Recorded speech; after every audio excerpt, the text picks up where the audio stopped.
Hello ladies and gentlemen, it's the Historical Gamer once again, and today I return to Atlantic Fleet. I know this hasn't been the most popular series, at least in terms of kind of the feedback I've gotten, but it seems like most of you are happy with the content as long as I talk about interesting things.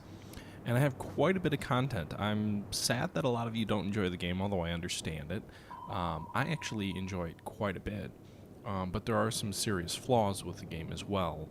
I think to me the most obvious flaw is the idea of having a turn-based naval combat sim where you have small caliber weapons essentially having the same rate of fire as large caliber weapons. I haven't played from the British side. I know Agrippa Maxenius, another YouTuber, has had some issues playing on the British side where the only thing they ever run into are submarines, which is pretty accurate, but at the same time understandably frustrating if the computer's not sending its service vessels out, especially in the early days of the war. Nonetheless, I find the game quite enjoyable, although it can certainly be a slog. But that's not what I'm really here to talk to you about. This is another part in the Atlantic Fleet Let's Play series, but I'm not really going to be talking about the gameplay. You can see here we're joined in the middle of a convoy battle with some of our own submarines. And you can see the snow is falling, which unfortunately happened, I want to say, like 2 weeks ago, maybe a little bit longer than that, in Wisconsin. It's been a really bizarre start to spring. But what I'm really making this video about is addressing some frustration from a few people who have expressed to me, why aren't you making more videos? What the heck's going on? You really kind of disappeared the last few weeks. I had the one video for the Order of Battle Pacific series, but outside of that, I really haven't done much in the last, I'd say almost month. And without going too personal into my, into my real world, what I will say is that I am in graduate school, and it's kind of getting toward that end of the semester kind of crunch time. So I've been busy with that. Work has picked up dramatically. It's nothing that'll be a permanent drain on attention, but at least for the last month or so and the next couple of weeks, there's been a lot of travel involved. So there's been that, and then my wife actually just got a new job in downtown Chicago, which means we're in the process of looking for a new place because we live in southern Wisconsin, and I commute to my job, which is in Illinois as well. But where she's looking at, or where she is going to be working, commuting via car isn't feasible, and the train doesn't get her to the right spot. So really, we've got to live downtown, basically, so that she has easy access to the L. Which means the last several weeks have been absolutely crazy, and the next few weeks will be likewise pretty crazy as well. So that's what I've been doing.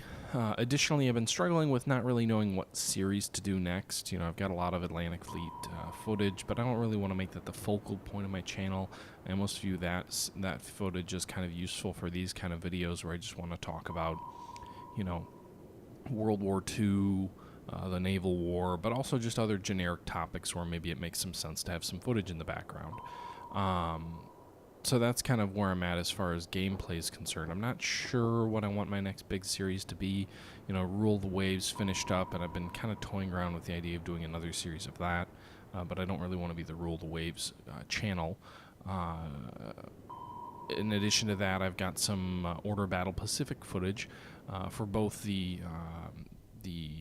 Morning Sun expansion, which focuses on China, the U.S. Marines expansion, which focuses on the U.S. Marines in World War II, and the base game. I've actually got like 2 hours of base game footage that I wanted to use and continue my series on, but with just all these expansions and other games that have come out since then, it's been hard to really pick one.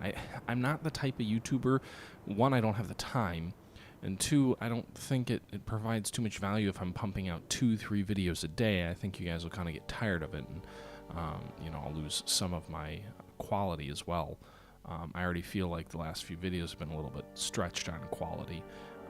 I want to make sure that I have an informed topic to talk about, and even in this video, it's just kind of a heads up. It's not really a specific topic that I'm discussing. But that's kind of been driving some thought on my end. What do I really want to play next? But not just what do I want to play, what do I want to talk about next? I haven't been able to get as deep into World War II naval history as I had hoped because of all the other things going on. I just haven't had the time either. So that's another contributing factor to not a lot going on. I think, and you guys can let me know if this is something you'd be interested in, I think I may actually go back and I'd like to play some Scourge of War Gettysburg or Waterloo. I haven't done much in terms of Waterloo on the channel, but basically just some kind of real-time, kind of linear combat stuff.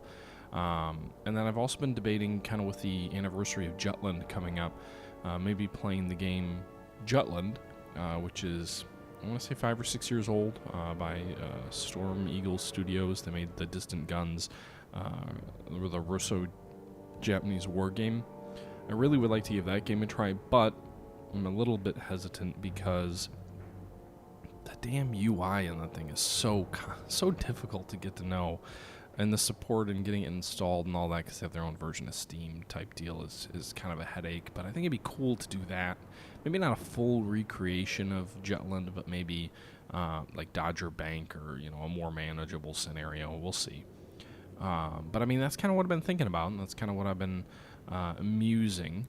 I am pretty sure I'll return to Scourge of War. I don't know if it'll be Gettysburg or if it'll be Waterloo. The appeal to Gettysburg is I know a lot about the Civil War, and I think there's some interesting topics we can talk about there.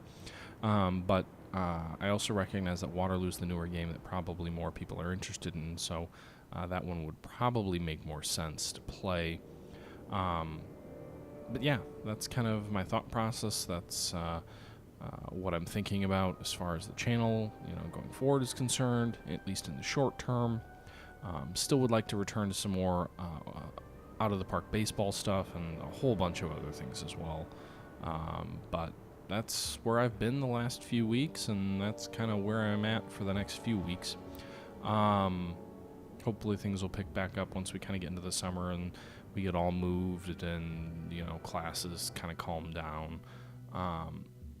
But I did have one really quick thing that I thought was hilarious and I think is appropriate because we're in the middle of playing a game that looks at the naval war in World War II, and what better way to talk about the naval war in World War II than to mention a funny little tidbit I just ran across.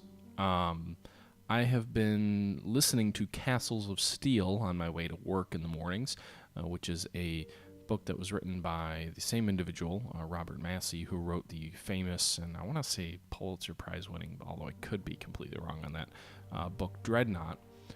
Castles of Steel looks at World War I and the naval war during World War I. And it does a great job of detailing things. But I thought it was absolutely hilarious because in one of the chapters, Massey's talking about the early British attempts to counter the German submarine threat during World War I as the Germans started to implement submarine warfare against the British. And the first successful use of depth charges didn't actually occur until 1916. So anyway, German submarines were largely invulnerable early in the war because, as I said, it wasn't until 2 full years into the war that the British sunk their first submarine using depth charges. What that means is early in the war, really the way the German submarines were sunk was largely ramming or mines or other less controllable ways, if you will, to destroy a submarine. I mean, if you see a submarine near the surface, like HMS Dreadnought did, you can ram it and destroy it. But the problem is all the submarine has to do is be more aware of its surroundings and then dive quickly before you can ram it. The other alternative is mines, but actually early in World War I, the British mine was largely inferior to the Germans and would often be defective. So the British would lay all these mines, try and put a barrier out, and the end result was that it really wouldn't do much in the way of destroying submarines. Occasionally it would get one, but not very often. And then you have the fact that the British don't have sonar yet. So we take it for granted that when you're trying to search for a submarine, anyone who's thinking in terms of submarine warfare and wargaming probably thinks, oh, sonar, we've got that. But the problem with that is the British didn't have sonar. Sonar didn't exist. So the submarine was largely, and it's fitting that we have a a submarine battle occurring here on the screen right now. So the submarine was largely invulnerable to attack. Again, unless it was close to the surface and could be easily rammed, there wasn't much that the British could do to counter the submarine. Now, the positive side from the British was that the submarine was slow underwater, had limited battery life, and on the surface was incredibly vulnerable. So, yeah, you've got, a submarine that is difficult to be destroyed, but if you just sail real fast, it's not going to do much, right? So, the issue is when the Germans started turning toward merchant ships and attacking merchant ships, which are more slow and more vulnerable by nature. So one of the early British tactics was to have basically like a yacht or like a small craft. And if they saw a periscope, what they would do is they would sail, literally they would sail up to the periscope, which is possible because these submarines are moving like 3 or 4 knots when they're below surface. So they're moving real slow, and a knot might be able to make 20 or a yacht might be able to make 20 or 30 knots. So great, right? You can quickly catch up to the periscope, but then what do? Well, they don't have a way of destroying the submarine. The yacht's probably got too shallow of a draft to ram the submarine like a large warship would. So the answer is these British sailors would have a black bag, and they would have a hammer. And if you think this sounds absurd, good for you, because it is.